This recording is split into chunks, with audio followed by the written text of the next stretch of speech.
Vợ ông Nguyễn Hữu Linh rút đơn tố cáo việc gia đình bị làm nhục.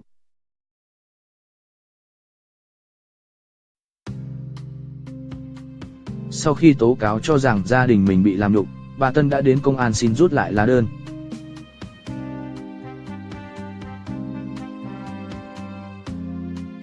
Vợ ông Nguyễn Hữu Linh viết tâm thư do có nhà mà không dám về.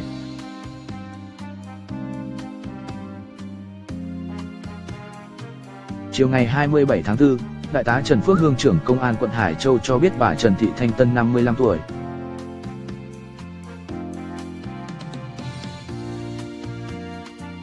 Vợ ông Nguyễn Hữu Linh đã rút lại đơn tố cáo về việc gia đình bà bị lăng mạ, xúc phạm.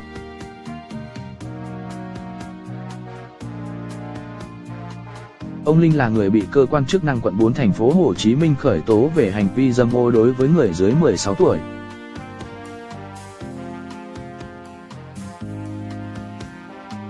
Bà Tân cũng đề nghị cơ quan công an tăng cường giữ an ninh trật tự tại khu vực nhà bà đang sinh sống, đường Lê Lợi, quận Hải Châu.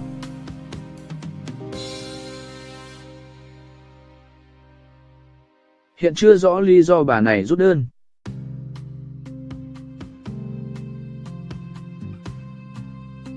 Đơn tố cáo được Công an quận Hải Châu tiếp nhận hôm ngày 26 tháng 4 và có kế hoạch vào cuộc xác minh, xử lý.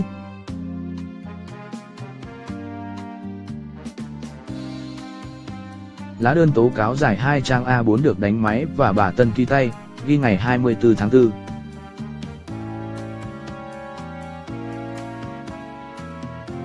Trong đơn, bà Tân yêu cầu công an vào cuộc điều tra nhiều cá nhân, tổ chức đã xịt sơn,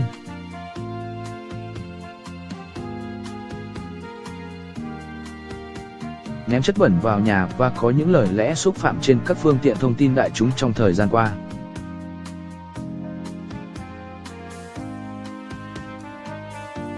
Bà Tân cho rằng đây là hành vi làm nhục người khác, theo quy định tại Điều 155 Bộ Luật Hình sự 2015.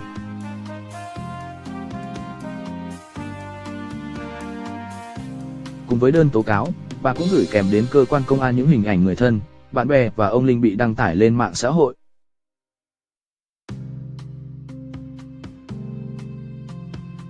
Việc chồng tôi làm sai đến đâu, phải chịu trách nhiệm trước pháp luật đến đó theo đúng quy định của pháp luật.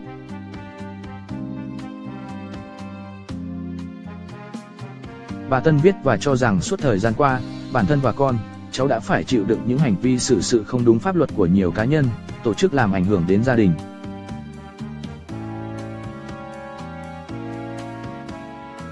Trong đơn, bà Tân cho biết mình và những người thân trong gia đình đã không dám đi ra đường.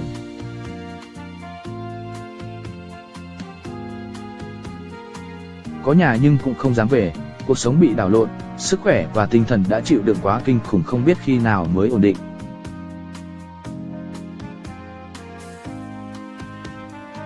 Tối ngày 1 tháng 4, ông Nguyễn Hữu Linh 61 tuổi, cựu Phó Viện Kiểm sát thành phố Đà Nẵng, luật sư Đoàn luật sư Đà Nẵng,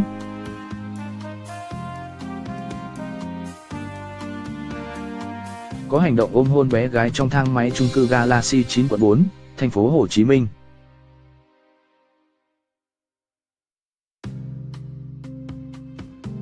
Camera trong thang máy ghi lại sự việc và đoạn video ngắn sau đó lan truyền trên mạng xã hội khiến dư luận phẫn nộ.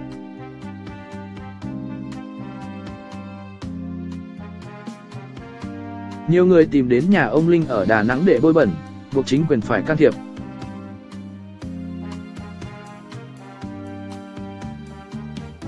Chiều ngày 22 tháng 4, quận 4 phê chuẩn quyết định khởi tố vụ án, khởi tố bị can, cấm đi khỏi nơi cư trú đối với ông Nguyễn Hữu Linh 61 tuổi.